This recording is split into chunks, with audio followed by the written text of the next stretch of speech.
Bien, vamos al libro de Eclesiastés capítulo 12. Estamos en nuestra última lección del libro. Eclesiastés capítulo 12, versículos 9 al 14. Y vamos a hablar el día de hoy del deber supremo del hombre. El deber supremo del hombre. Voy a leer para ustedes este pasaje. Dice: y cuanto más sabio fue el predicador, tanto más enseñó sabiduría al pueblo, e hizo escuchar, e hizo escudriñar, y compuso muchos proverbios. Procuró el predicador hallar palabras agradables y escribir rectamente palabras de verdad. Las palabras de los sabios son como aguijones, y como clavos hincados son las de los maestros de las congregaciones dadas por un pastor. Ahora, hijo mío, a más de esto, sea amonestado. No hay fin de hacer muchos libros, y el mucho estudio es fatiga de la carne. El fin de todo discurso oído es este: teme a Dios y guarda sus mandamientos, porque esto es el todo del hombre. Porque Dios traerá toda obra a juicio, juntamente con toda cosa encubierta, sea buena o sea mala. Oramos. Dios, te damos gracias en esta mañana por poder venir ante tu palabra. Pido que sea tu Espíritu Santo guiándonos, dándonos entendimiento, Dios, y pues ver la vida debajo del sol a la perspectiva de la eternidad, bajo tu soberanía, bajo tu señorío, y vivir en esta vida con significado eterno, temiéndote a ti y guardando tus mandamientos. Pedimos esto en el nombre de Jesús. Amén. Y bien, tienen allí una hojita para guía de esta lección. No hay muchos comentarios, pero sí varios espacios para que puedan ustedes escribir sus comentarios. El día de hoy hablamos sobre el deber supremo del hombre. Eclesiastés es un libro obviamente con mucho para pensar. Muchos filósofos, muchos teólogos han dado su opinión sobre el libro de Eclesiastés, y hoy que llegamos al final les comparto lo que algunos han dicho de Eclesiastés. El filósofo Bertrand Russell, que era ateo, él dijo que Eclesiastés era uno de esos poquitos libros antiguos que describen la vida sin ilusiones, y reconocen Eclesiastés pues que es un libro que habla de lo absurdo de la existencia de Dios. Para este hombre ateo, esta frase que se repite, vanidad de vanidades, él decía, esto resume con brutal precisión la condición de la vida humana desde la tierra. A pesar de ser ateo, él decía, bueno, este libro te muestra lo vacío que puede ser la vida. El escritor Herman Melville, que también escribió Moby Dick, dijo que Eclesiastés es el más veraz de todos los libros, porque reconoce lo que este autor llamó la melancolía gloriosa de vivir en un mundo roto. A diferencia de los hombres seculares, también muchos teólogos pues han dado su opinión sobre Eclesiastés. El conocido C.S. Lewis dijo que apreciaba este libro porque él dijo, porque te muestra cómo todas las rutas hacia la felicidad humana están cerradas, excepto una. Él decía, mira, en Eclesiastés ves todos los caminos humanos hacia ser feliz, todos están bloqueados, cerrados, menos uno. Y eso es vivir con temor de Dios a la luz de la eternidad. Y Spurgeon llamó a Eclesiastés el libro más honesto sobre la vida bajo el sol. Y Spurgeon añadía que el propósito de Eclesiastés no es desanimar, sino arrancar las raíces de esperanza carnal y plantarnos en el temor de Dios. Él dice, Eclesiastés no es para desanimarte, es para que dejes de intentar echar raíces en cosas humanas y más bien te plantes en el suelo del temor de Dios. Y bueno, Eclesiastés ha confundido, fascinado, confrontado a filósofos, escritores, teólogos. Algunos lo ven pesimistas. Hablaba con un compañero de trabajo no hace mucho me preguntaba qué estábamos estudiando en la iglesia. Le dije, pues Eclesiastés, y me dijo, a mí no me gusta Eclesiastés porque es muy deprimente. Puede parecer al principio así, pero Eclesiastés nos deja ver cómo es la vida realmente en el mundo. Y precisamente por eso, pues el tema final de Eclesiastés, el fin de todo discurso oído es este. Todo se trata de esto: teme a Dios, guarda sus mandamientos. Ese resumen es importantísimo, porque si todo es vanidad y todo es perseguir humo, viento, vapor, entonces es importantísimo que entendamos esto, que todo se trata de temer a Dios, guardar sus mandamientos. Y al entrar en el último pasaje de Eclesiastés el día de hoy, dividámoslo en 3 secciones. Primero los versículos 9 y 10, y echar un vistazo al maestro sabio. Salomón se describe a sí mismo un poquito, y el trabajo que hizo, y cómo hizo su tarea. Y bueno, Salomón parece, en los versículos 9 y 10, parece un poquito arrogante, puede sonar al principio. Y cuanto más sabio fue el predicador, ¿quién es el predicador? Es él. Cuanto más sabio fue, tanto más enseñó sabiduría al pueblo, e hizo escuchar, e hizo escudriñar, y compuso muchos proverbios. Procuró el predicador hallar palabras agradables, escribir rectamente palabras de verdad. Salomón está diciendo, entre más sabio fui, más pude enseñar. Y suena que es muy poco modesto, pero en realidad no es así. Y él comienza primero mostrándonos sus credenciales. Usamos esta palabra como para identificarte. Yo soy esto, he estudiado esto, tengo este título, tengo esta facultad y autoridad para decirte qué hacer, ¿no? Vas a un consultorio médico como los hermanos, ahí está el título, ¿no? Te da la certeza, bueno, este hombre sí sabe lo que está haciendo, entonces voy a seguir sus instrucciones, ¿no? Igual vas a buscar a un abogado o algo, y muchos tienen ahí sus títulos y reconocimientos, como para que sepas, este hombre sabe de lo que está hablando, no es cualquier cosa. Bueno, Salomón en esa sección hace algo semejante, nos presenta sus credenciales y viene una pregunta. Estamos terminando Eclesiastés. ¿Por qué deberíamos de tomar en serio todo lo que dice Eclesiastés? La respuesta es sencilla, porque obviamente es un libro inspirado por Dios, es un libro inspirado por el Espíritu Santo, pero también por la autoridad divina. Deberíamos estudiarlo por la sabiduría y la fidelidad del maestro, quien nos está entregando el libro de Eclesiastés. La sabiduría de la cual habla Salomón dice, entre más sabio fue el predicador, pues tanto más enseñó al pueblo. Pero tenemos que hacer una pausa. ¿De dónde obtuvo la sabiduría Salomón? No es el resultado de que se puso a leer cientos y cientos de libros, aunque la Biblia nos da a entender que era un hombre muy estudioso, pero tenemos que recordar que este hombre nos está hablando desde sabiduría que él recibió directamente de parte de Dios. Recuerdan que Dios le dice a Salomón, pide lo que quieras, y Salomón pidió no riquezas, no pidió la vida de sus enemigos, él pidió sabiduría. Yo soy joven, no sé qué hacer, dame sabiduría, yo quiero guiar a ese pueblo bien. Primera de Reyes 3:12, he aquí te he dado corazón sabio y entendido. Es Dios diciéndole a Salomón, yo te he dado un corazón sabio, entendido. Primera de Reyes 4, Dios dio a Salomón sabiduría y prudencia muy grandes. Y Primera de Reyes 4:32, y compuso 3,000 proverbios. Entonces, Salomón nos dice primero que, la Biblia nos dice, que Salomón no adquirió sabiduría solamente por experiencia humana. Fue Dios mismo quien se la dio. Por eso, las palabras que nos comparte Salomón son confiables, primero porque vienen de Dios, del Espíritu Santo, pero también porque no vienen de un filósofo, de una mente que se dedicó a estudiar y a estudiar, vienen de un hombre iluminado por Dios. Entonces, cuando Salomón habla de que entre más sabio fui yo, no es como que él se esté autoexaltando o que esté presumiendo demasiado, sino más bien está presentando que la sabiduría que tiene la recibió de Dios. Estamos teniendo un libro del hombre más sabio que ha vivido, bueno, excepto Jesucristo. Pero humanamente hablando, no hubo alguien tan sabio como Salomón, y recibe esa sabiduría. Y su sabiduría, pues, está plasmada en Eclesiastés, Cantares, los Proverbios. Y es interesante que Salomón dice, mira, entre más sabio, más enseñé.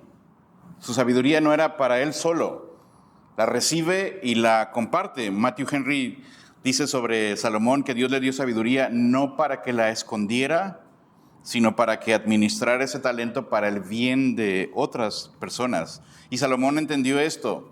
Dios le dio sabiduría, pero no para engrandecerse a él mismo, sino para servir. Pero además de cómo recibió la sabiduría, bueno, cómo hizo esa tarea de transmitir la sabiduría. Entre más sabio fue, más enseñó. Y me gustaría, si puede usted hasta subrayar versículos 9 y 10. Hay por lo menos cinco verbos, 5 palabras, 5 frases que destacan la la ardua tarea de Salomón en compartir la sabiduría. Si nota usted, dice que enseñó sabiduría al pueblo.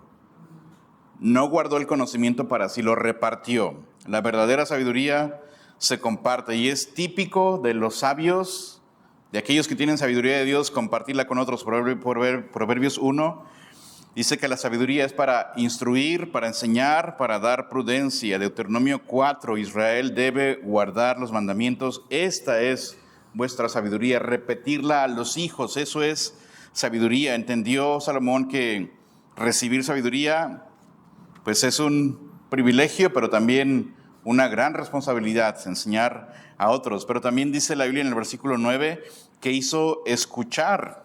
Y aquí hablamos de claridad y de comunicación efectiva. Hizo escuchar, implica que él se esforzó para que la gente entendiera. Un maestro sabio no solo tiene conocimiento, pero tiene la habilidad de hacerlo entendible y accesible para los demás. No sé si le ha tocado hablar con personas que hablan y no les entiendes nada. Dicen mucho, sí. Algún maestro en la escuela que habla y no sabes qué dijo. De repente también hasta en la iglesia podría suceder que alguien enseñe o predique y fue muy bonito las historias que dijo y tiene mucha elocuencia, pero no entendimos de qué se trataba el mensaje. Salomón no hizo eso. Él fue un ejemplo de claridad. Proverbios es una prueba de ello. Usa proverbios, frases cortas y frases memorables. Eclesiastés usa imágenes muy sencillas pero muy profundas que nos ayudan a entender. Y Salomón usó imágenes, comparaciones para que la verdad penetrara en nosotros. Por ejemplo, mejor es perro vivo que león muerto. La gente podía entender eso. Mejores son dos que uno, tienen mejor paga de su trabajo. Y Salomón dice, así como el hombre salió del vientre desnudo, bueno, así se va a ir, nada se podrá llevar de todo el trabajo que hizo. También dice, nadie tiene potestad sobre el espíritu para retenerlo. Él hace el esfuerzo de decir la verdad, pero de un modo accesible, que la gente lo entienda. Él sabía que la verdad no es útil si no se entiende. Puedes hablar muchas cosas, pero si no te entiende nadie, pues toda esa verdad como que no tuvo mucho resultado. Pero también dice la Biblia que hizo escuchar, pero también hizo escudriñar. Y esto habla de investigación más profunda, de un examen más riguroso. La sabiduría no es algo superficial. Salomón examina, investiga, compara, observa, prueba, invita a sus oyentes a que hagan lo mismo. Él no da respuestas rápidas, no da respuestas superficiales, sino conclusiones bien pensadas bajo la dirección de Dios. Pero también dice que compuso muchos proverbios, y cuando hablamos de proverbios tenemos un orden, tenemos una estructura, tenemos una lógica, tenemos la intención de enseñar. Sus proverbios no son ocurrencias así sin sentido, no son refranes y dichos ahí nada más al azar para que combinen y rimen y sean populares. No, eran frases muy cuidadosas, organizadas, pensadas para que las aplicaras correctamente a la vida. Proverbios dice, el flojo es tan perezoso que hasta la cuchara le da pesar llevarse la comida a la boca. Y cualquiera puede entender como el grado de pereza del que habla Salomón. Dice, el perezoso ahí está en su cama, parece una bisagra, solo va girando de un lado y al otro sin tener ningún provecho. Escribió muchos proverbios con la intención de que los memorizaran, los transmitieran y permanecieran en la mente de las personas, ¿no? Por eso mucha gente tiene esa buena costumbre, un proverbio al día, como está fácil de entender o es sabiduría muy práctica para la vida. Salomón entonces fue un excelente sabio, un excelente alumno porque escudriña, estudia, escucha, pero también un excelente maestro porque escribe proverbios para que la gente pueda entender. Pero también dice el pasaje que procuró, y con la palabra procuró ya hay mucho, hace un esfuerzo serio, procuró por hallar palabras agradables, lo que te habla de belleza en la forma de explicar. Esto no significa que suaviza la verdad. Él te va a decir la verdad, pero buscó hacerlo de la manera correcta, el tono adecuado, la forma más clara y una forma que quedara impregnada en la mente de las personas. El sabio no es brusco en sus palabras, más bien con amor, con prudencia, encuentra las palabras correctas para transmitir el conocimiento, compartir una exhortación, dar algún consejo. Pero también dice la última parte del versículo 10, buscó palabras agradables, pero escribir rectamente palabras de verdad. Y aquí está la parte importante de todo el discurso de cualquier maestro, de cualquier sabio, de cualquier persona que quiere compartir conocimiento con otro. La prioridad no está en lo agradable, sino en la verdad. Él busca palabras agradables, pero sin soltar jamás la verdad. La prioridad no está en que se escuche bien. Salomón no escribe para ganar aplausos, reconocimiento, sino para transmitir la verdad de Dios tal como es la verdad. Su compromiso es exactitud y rectitud y no el gusto personal. Cuando Pablo le escribe a Timoteo, le dice que procure enseñar bien la palabra de verdad, que trace bien a la hora de enseñar, que así enseñe a otros. Procura con diligencia presentarte a Dios aprobado como obrero que no tiene de qué avergonzarse, que usa bien la palabra de verdad. Entonces, es lo que hace Salomón aquí. Encuentra palabras agradables, las entrega de manera agradable, pero sin nunca sacrificar la verdad. Entonces, recibimos este libro de Eclesiastés con mucha seriedad, con humildad. Este libro viene del hombre más sabio del Antiguo Testamento, capacitado directamente por Dios. Entonces, no debemos de leerlo como un libro de filosofía, no lo tratamos como poesía antigua que no entendemos, no lo reducimos a solamente pensamientos existenciales, lo recibimos como la sabiduría de Dios para la vida real.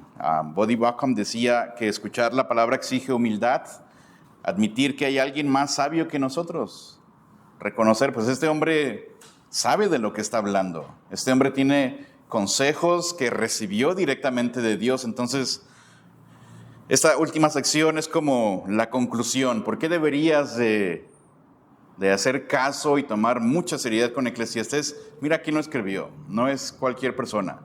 El hombre más sabio, y recibe esa sabiduría de parte de Dios, y esa sabiduría es para compartirse con otros. Es lo que él hace, la recibe y solamente la entrega y encuentra la mejor manera de entregarlo. Y creo que incluí en su hojita, sí, buscó palabras agradables sin abandonar la verdad y tener como en consideración esos pequeños puntos a la hora de compartir a otros la palabra de Dios, a la hora de compartir exhortación, consejo, ánimo. Ocupamos claridad. La confusión destruye. Puede ser que tengas buena intención en hablarle a otro, explicarle a otro algo, pero si no tienes claridad, pues no se entendió nada. También belleza, porque la verdad merece ser comunicada bien. Exactitud, porque una verdad que no se transmite precisamente se puede convertir en mentira o torcer o malinterpretar. Y responsabilidad, porque las palabras influyen en otras personas, ¿no? Pero hablemos, número 2, del poder de la sabiduría humana y los límites del conocimiento, de la sabiduría divina y los límites del conocimiento humano. Y aquí en los versículos 11 y 12 vamos a ver la sabiduría de Dios por un lado y la sabiduría humana del otro, el contraste, como ponerlos en balanza, los límites que tiene el estudiar. No alcanzas todo, pero por otro lado exaltar la sabiduría que sí viene de Dios. Y bueno, Salomón va a usar aquí dos imágenes de la naturaleza, de la vida cotidiana. Y si han visto Eclesiastés, Salomón hizo mucho eso. Hablar de lo que hay alrededor, de cómo vive la gente, de cómo es la vida. Y él va a usar dos ejemplos muy sencillos para exaltar la sabiduría que viene de Dios. El primer ejemplo son aguijones, versículo 11. Las palabras de los sabios son como aguijones, como clavos hincados, son las de los maestros en las congregaciones dadas por un pastor. Un aguijón, ¿a qué se refiere con aguijón? Bueno, en este caso en particular son varas como puntiagudas que se usaban para dirigir al ganado. Alguien que tendría bueyes, ovejas o cualquier tipo de ganado, pues lleva una vara para, si un animal se va desviando, pues lo pica. Y ya el animal corrige el camino y no se anda ahí desbalagando, ¿no? El propósito no era dañar, sino corregir el rumbo. Cuando se aplica la sabiduría, Salomón dice, mira, las palabras de los sabios son como ese aguijón, como esa vara que está puntiaguda al final. La verdadera sabiduría sí puede herir, sí puede ser incómoda. A nadie le gusta que corrijan su manera de hablar. A nadie le gusta que le digan, oye, estás haciendo mal aquí y aquí y aquí. A nadie le gusta que le digan, ya llevas mucho tiempo en el celular, ponte a hacer algo de provecho. La sabiduría verdadera, sí, te lastima, sí puede ofenderte, nos incomoda cuando estamos mal, pero también detiene ese camino que se va desviando. Y la sabiduría verdadera también, la que viene de Dios, nos reorienta a la senda correcta. Tan simple, igual que una vara picuda a la vaca, la regresa al camino. A una oveja que ya se va desbalagando, el pastor con la vara le daría, ya se regresa porque le dolió. Pero eso evita que se siga perdiendo y eso la reorienta de nuevo al buen camino. Salomón está diciendo que la sabiduría hiere para sanar. A veces duele, sí, pero siempre es buena. Y no es el tema del día de hoy, pero hemos visto en Proverbios aquel que reprendido, que le dan con la vara y endurece la cerviz, y dice, no, se frustra, eso no lo quiere. Dice el mismo Salomón, será reprendido, no habrá medicina para alguien así. La peor actitud que alguien puede tener cuando es exhortado, animado, reprendido, aconsejado, es rechazarlo, porque eso va a causar un corazón todavía más duro. El sabio y el humilde escucha, dice, esto no me gusta, pero es la verdad. Esto me incomoda mucho, pero lo necesito. Está evitando que yo me pierda más y me está reorientando hacia lo que es correcto. Pero Salomón usa una segunda figura, que son los clavos hincados, dice Salomón. ¿Y a qué se refiere con clavos hincados? Cuando vamos un poquito más a el origen de esta palabra, se refiere en particular a clavos, a estacas que mantienen una tienda en su lugar. Una tienda en la antigüedad tiene cuerdas, igual que ahora pones una casa de campaña y pones una estaca en cada esquina. Eso le da estabilidad a la casita. Para nosotros es una casa de campaña, pero en la antigüedad alguien vive en una casa de campaña, en una tienda, que están firmemente con estacas ancladas al suelo, lo sostienen para que el viento no la mueva y no se lleve la casa. Entonces esta imagen de aguijones pues da la idea de la sabiduría como precisión, firmeza, estabilidad. Y así funciona la verdadera sabiduría. La verdadera sabiduría fija verdades en tu mente, en tu corazón. La verdadera sabiduría estabiliza la mente, sostiene al creyente en tiempos de confusión, evita que la vida se derrumbe.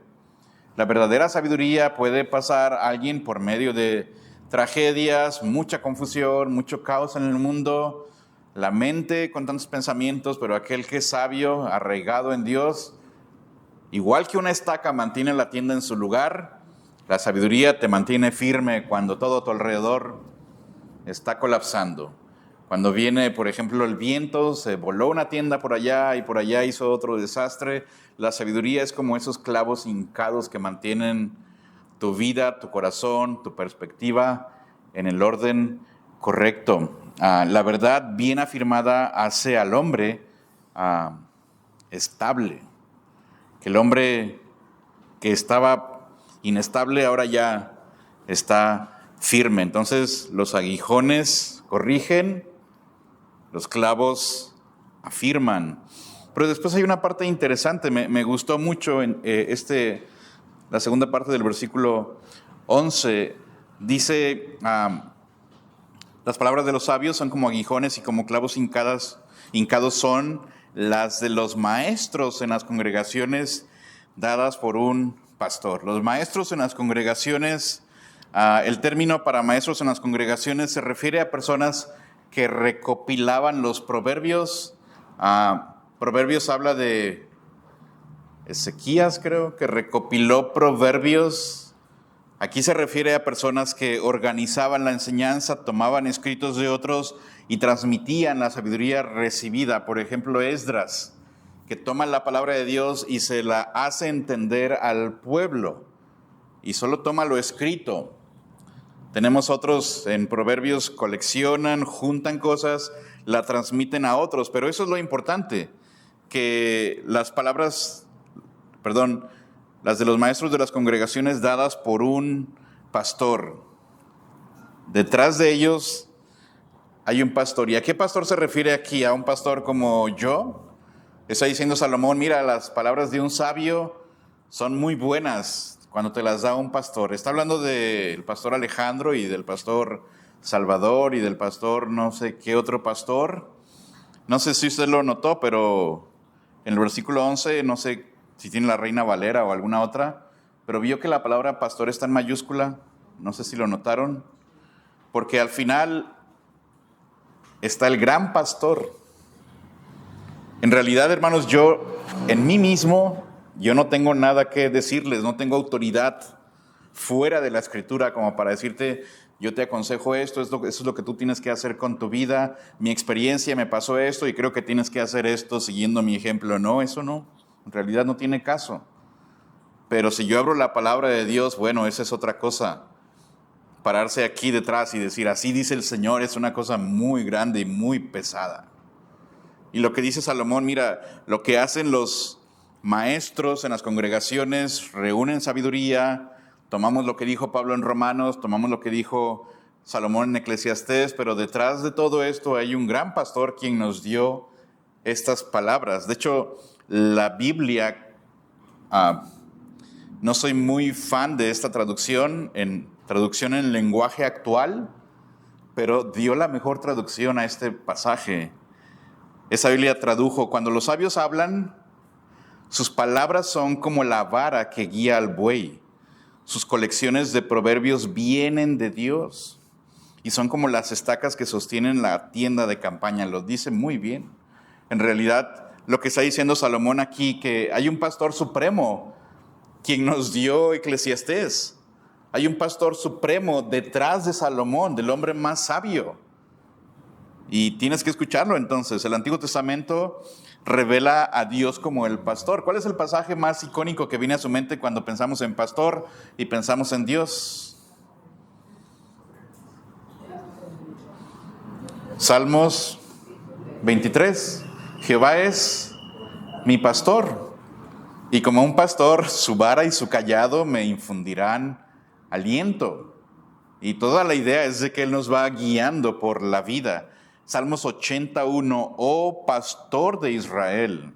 Ezequiel 34, hablando de Dios como pastor, yo buscaré mis ovejas. Y cuando vamos al Nuevo Testamento, Cristo toma ese título, yo soy el buen pastor. Hebreos 13, el gran pastor de las ovejas. Y Primera de Pedro, el príncipe de los pastores. La sabiduría auténtica, incluso que salió de los labios de Salomón, de la pluma de Salomón, es un regalo del pastor divino, no es un producto del genio humano. Si usted viene a la iglesia y dice, esta enseñanza estuvo muy buena, la predicación fue muy buena, en realidad yo no estoy tratando como de presentar una falsa modestia, pero no soy yo.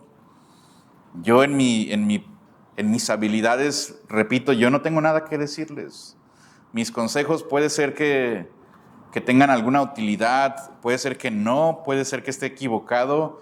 Humanamente hablando, yo no tengo autoridad para pararme aquí y decirles qué hacer con sus vidas.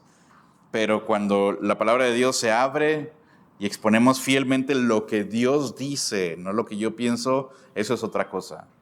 Y ahí está la autoridad, ahí está la grandeza de la palabra de Dios. No es fruto de mucho estudio, es Es el pastor divino guiándonos. Entonces, el punto es que Eclesiastés no es solamente la sabiduría de Salomón, la sabiduría de Dios a través de Salomón. Decía Matthew Henry que el pastor de Israel ha puesto sus palabras en la boca de los sabios para guiar al rebaño. La autoridad no está en el hombre, está en Dios, el pastor que da la sabiduría. Cuando vamos a Eclesiastés, piensa en esto. Fue el pastor con mayúscula, Dios y Cristo, quien nos está dando este libro para enseñarnos cómo vivir. Pero después Salomón cambia un poquito el tono al versículo 12. Ahora, hijo mío, y note el hijo mío que es de cariño, que es de cercanía, que es de un sentimiento de que quiero hijo, que entiendas esto. A más de esto sé amonestado. Y aquí amonestado es estar dispuesto a escuchar, dejarse corregir, reconocer límites, a aceptar que yo no lo sé todo. El sabio se deja advertir, el necio no escucha. Y la exhortación de Salomón es: hijo mío, como con mucha cercanía, sea amonestado, ten la humildad para recibir este mensaje. Y después dice, y creo que esta frase algunos quisieran tomarlo como lema en su vida frente a la escuela: no hay fin de hacer muchos libros, el mucho estudio es fatiga de la carne. Sería una buena frase para ponerla en el escritorio o en tu libro de matemáticas al inicio o algo, ¿no? La frase lema para que unos quisieran que fuera real. ¿Qué está diciendo Salomón aquí? Mira, hijo, sea amonestado, escucha esto con mucha humildad, toma seriedad en lo que te voy a decir. No hay fin en hacer muchos libros y el mucho estudio es fatiga de la carne. ¿Qué es lo que Salomón no dice sobre los libros? No hay fin de hacer muchos libros. Él no dice que escribir es malo, él no dice que leer es peligroso, él no dice que el estudio debe evitarse. La advertencia de Salomón no va en contra del estudio. Sí va en contra de la ilusión de que el conocimiento humano es suficiente. Sí va su advertencia en contra de la obsesión de acumular información sin temor a Dios. Sí va en contra de ese orgullo intelectual que busca respuestas sin recurrir al pastor o dejar al pastor fuera. Y solo como un dato extra, dice Salomón que no hay fin de hacer muchos libros. ¿Sabe que según estadísticas actuales al día de hoy, se publican alrededor de 2.2 millones de libros nuevos cada año en el mundo? Más de 2 millones de libros al año. ¿Quién ha intentado leer un libro, no sé, por mes? ¿Hay quien hace eso? Hay quien tiene su lista de los 100 libros para leer en la vida. Pero son solo 100 porque hay millones. Y si agarras un tema, hay cientos y cientos de libros diferentes, ¿no? Si yo pensara, voy a escribir un libro, ¿qué necesidad? Si hay decenas de libros sobre cualquier tema del que se te ocurriría escribir, ya hay libros sobre eso y algunos muy buenos. Y lo que dice Salomón, no hay final. Lo que debes de tener cuidado es en no tratar de que mucho conocimiento te va a llevar como a la luz, te va a dar plenitud en la vida. No es así. También está advirtiendo en contra de ese pensamiento de acumular y acumular y acumular sin temor a Dios. Y llegar a pensar, sé demasiado, conozco más que todos en la iglesia, soy el mejor en mi trabajo porque sé hacer muchas cosas y los otros no saben. Salomón sí va en contra de eso. No hay manera de procesar ni una fracción de los 2.2 millones de libros que se escriben por año. La acumulación no tiene final. Lo que Salomón sí dice sobre el estudio, él sí dice que el mucho estudio es fatiga de la carne. Y él no está condenando estudiar, él no está diciendo, ya mira, la álgebra no tiene final, solo te vas a cansar, mejor abandónalas. Él no está diciendo esto. Lo que sí está advirtiendo, lo que sí dice es condenar el estudio como un fin absoluto, como esa es mi meta en la vida, estudiar y acumular y acumular y acumular. Ahí él no nos está diciendo que no es así. La idea es estudiar por estudiar, aprender sin obedecer, saber sin temer a Dios, buscar respuestas fuera del pastor. ¿Para qué estudias? ¿Solamente para estudiar y acumular? Pues no tiene fin. Aprender sin obedecer, pues ¿para qué? Saber sin temer a Dios, pues es vanidad. Buscar respuestas en los libros y dejar a un lado al pastor, mal. Es lo que dice Salomón, es fatiga de la carne. En realidad es un cansancio, es una vanidad de vanidades. Te llenaste la mente. Hay gente que ganó premios de literatura y no tienen temor a Dios y terminarán eternamente separados de Dios, con un corazón duro, con problemas familiares y con un corazón lleno de amargura y con una mente brillante. ¿Cuál es el punto de eso? Este tipo de estudio solamente agota, vacía a las personas y solamente confunde.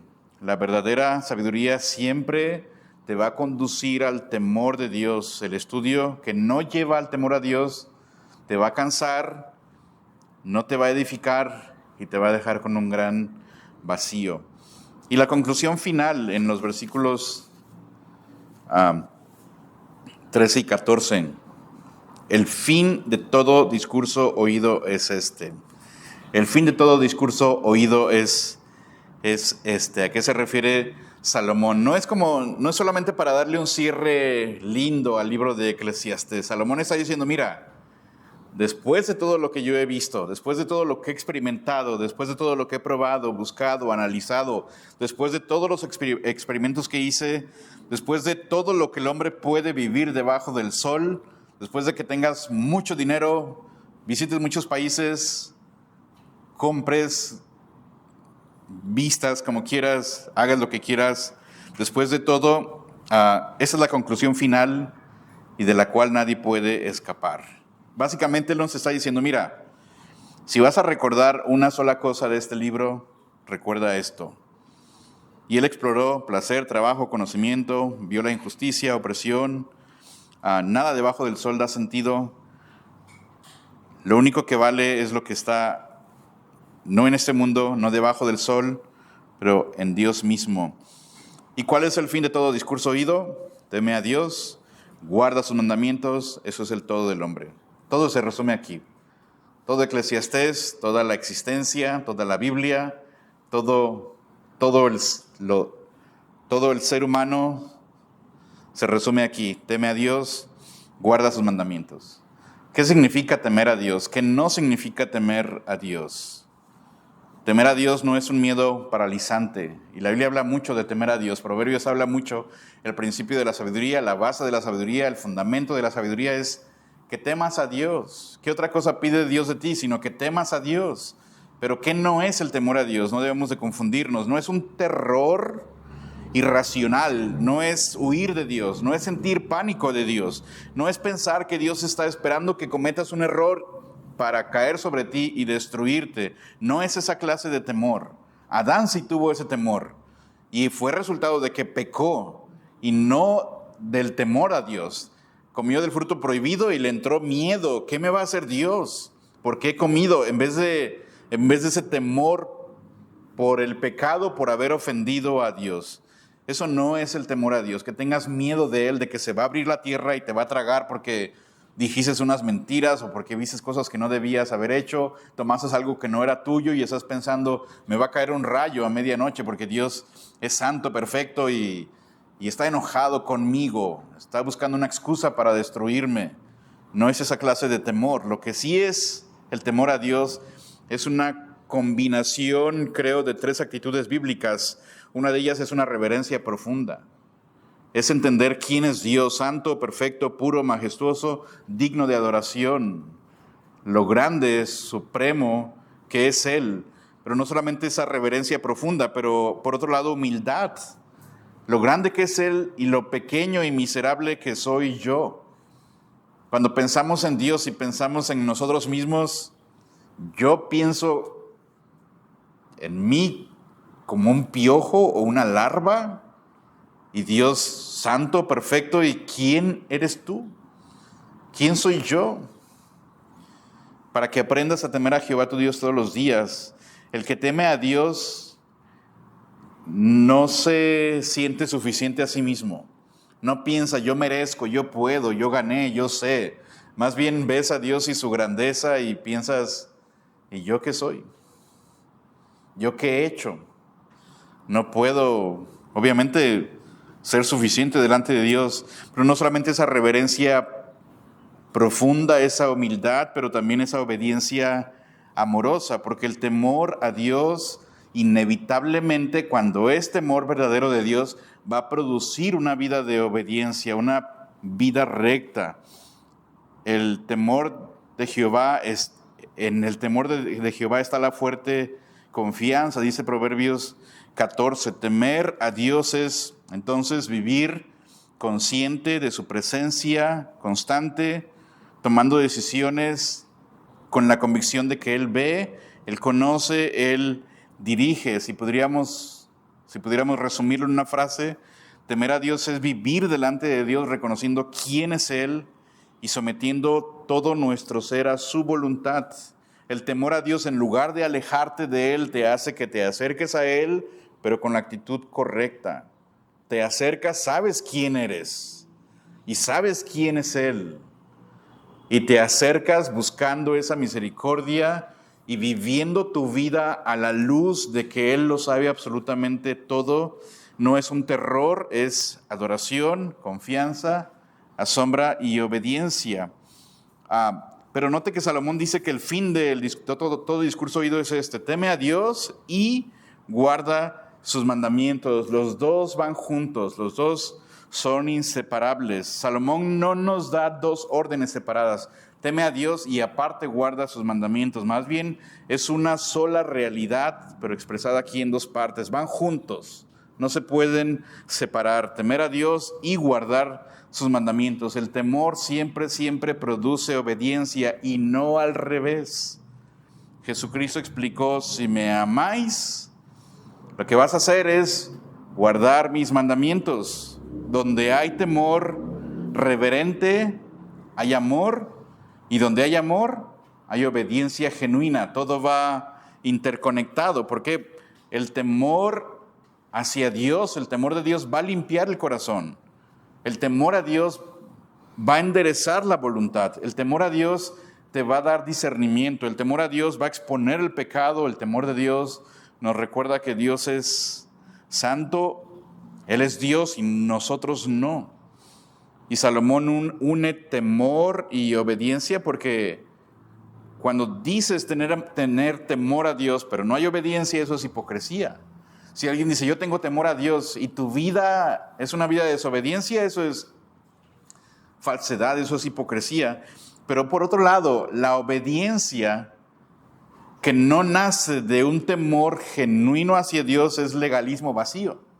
Si tú te vistes como te vistes, no porque tengas temor a Dios, pero por la relación con otros que van a decir, eso es legalismo. Si tú escuchas la música que escuchas y dices: no, yo solamente voy a escuchar pura música de este estilo, puro piano. Y si eso no nace de un temor hacia Dios, de contemplar su santidad, su grandeza y tu deseo de agradarle a Él, entonces la selección de tu música es legalismo. No nace de Dios, nace de ti, que quieres quedar bien con los demás, que quieres dar una impresión incorrecta. Entonces Salomón los conecta muy bien. Tememos a Dios, entonces obedecemos a Dios. Obedecemos porque tememos a Dios. No los puedes separar, pero van en ese orden y no al revés. Temes y obedeces. Obedeces porque temes a Dios. Pero después Salomón, en la parte final del versículo 13, porque eso es el todo del hombre. El todo del hombre. Una frase crucial aquí. Y esa es una de las líneas, frases críticas en el libro de Eclesiastés y de hecho en toda la Escritura. Eso es el todo del hombre. Pero ¿qué es el todo? ¿Qué significa el todo? Aquí no es como una parte importante del hombre, es la esencia del ser humano, la razón por la que existe, el propósito de la vida, el deber del hombre, la identidad del hombre, el sentido del hombre, la plenitud del hombre. La palabra el todo, bueno, la frase el todo aquí es toda tu existencia completa, el propósito por el cual existes, la plenitud de tu vida. El todo es Habla de integridad, todas tus partes, la totalidad, lo completo. Salomón está diciendo esto. Para esto fuiste creado, eso resume tu vida, eso define tu existencia, eso sostiene tu alma, esa es tu identidad, eso es lo que tú eres, un ser que existe para temer a Dios y obedecerle.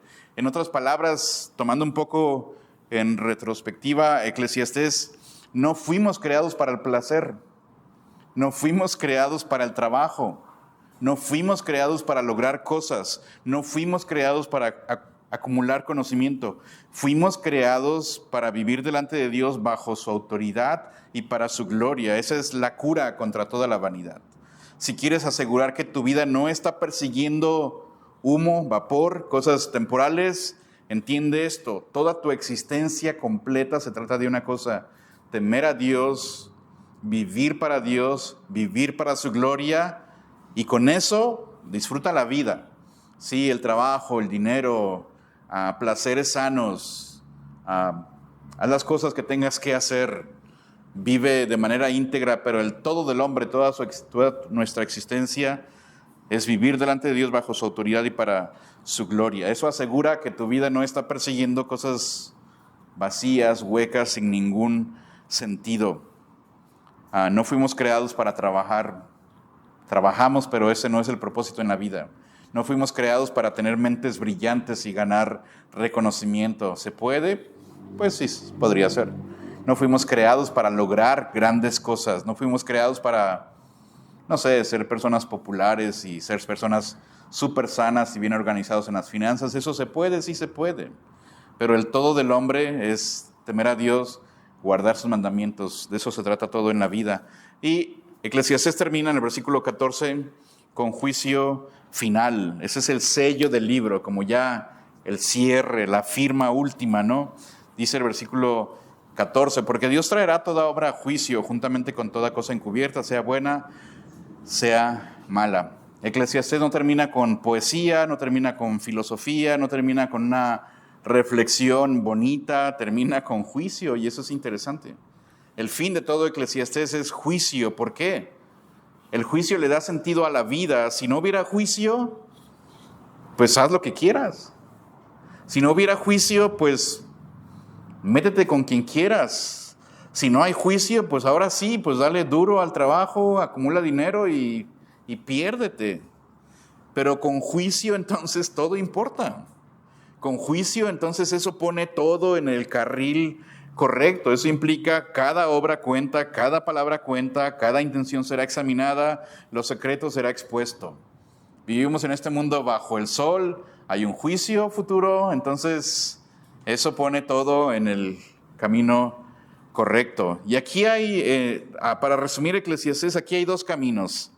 Salomón nos presentó dos estilos de vida: vivir bajo el sol, sin temor de Dios, persiguiendo el placer. Y tú podrías hacer eso, podrías perseguir placer, éxito, fama, sabiduría humana, pero todo es vanidad. Podrías irte por ese rumbo, o podrías vivir delante de Dios, entender el todo del hombre es temer a Dios, guardar sus mandamientos, obedeciendo su palabra. Esto le da a la vida propósito, plenitud, y puedes ir por los dos. No puedes ir por los dos al mismo tiempo. Puedes decir, bueno, yo quiero vivir mi vida. Bueno, puedes hacerlo, pero tienes que saber una cosa: al final todos tendremos que dar cuentas a Dios. Al final todo saldrá a la luz. Al final, pues tendrás que presentarte delante de Dios. Romanos 14, cada uno de nosotros dará cuenta de sí. Hebreos 9, todos los hombres mueren, después de eso el juicio. Corintios, todos debemos presentarnos ante el tribunal de Cristo. Romanos 2:16, Dios juzgará por medio de Jesucristo los secretos de los hombres. El juicio es motivación para la vida justa. El libro no es pesimista, es realista. Vimos la semana pasada, vas a envejecer, eso es inevitable. Vimos antes, vas a morir, eso es inevitable. Vimos antes, hay injusticia en el mundo. ¿Qué puedes hacer? Pues una de dos: o vives debajo del sol a tu manera, o vives bajo el temor de Dios, obedeciendo su palabra, teniendo la actitud correcta hacia el trabajo, hacia el estudio, hacia el dinero, hacia el placer, hacia comer, hacia el descanso, hacia todo en la vida. pero al final pues todos tendremos que dar cuentas delante de Dios. Todo va a salir a la luz cuando nos presentemos delante de Él. Y obviamente hablamos, para el creyente no es un juicio para el pecado.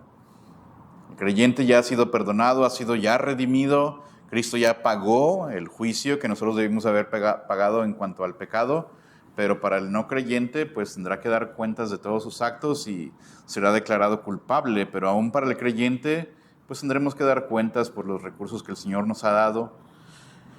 Y podremos sufrir pérdidas también de recompensas o ganar también galardones que serán para la gloria de Dios, ¿no?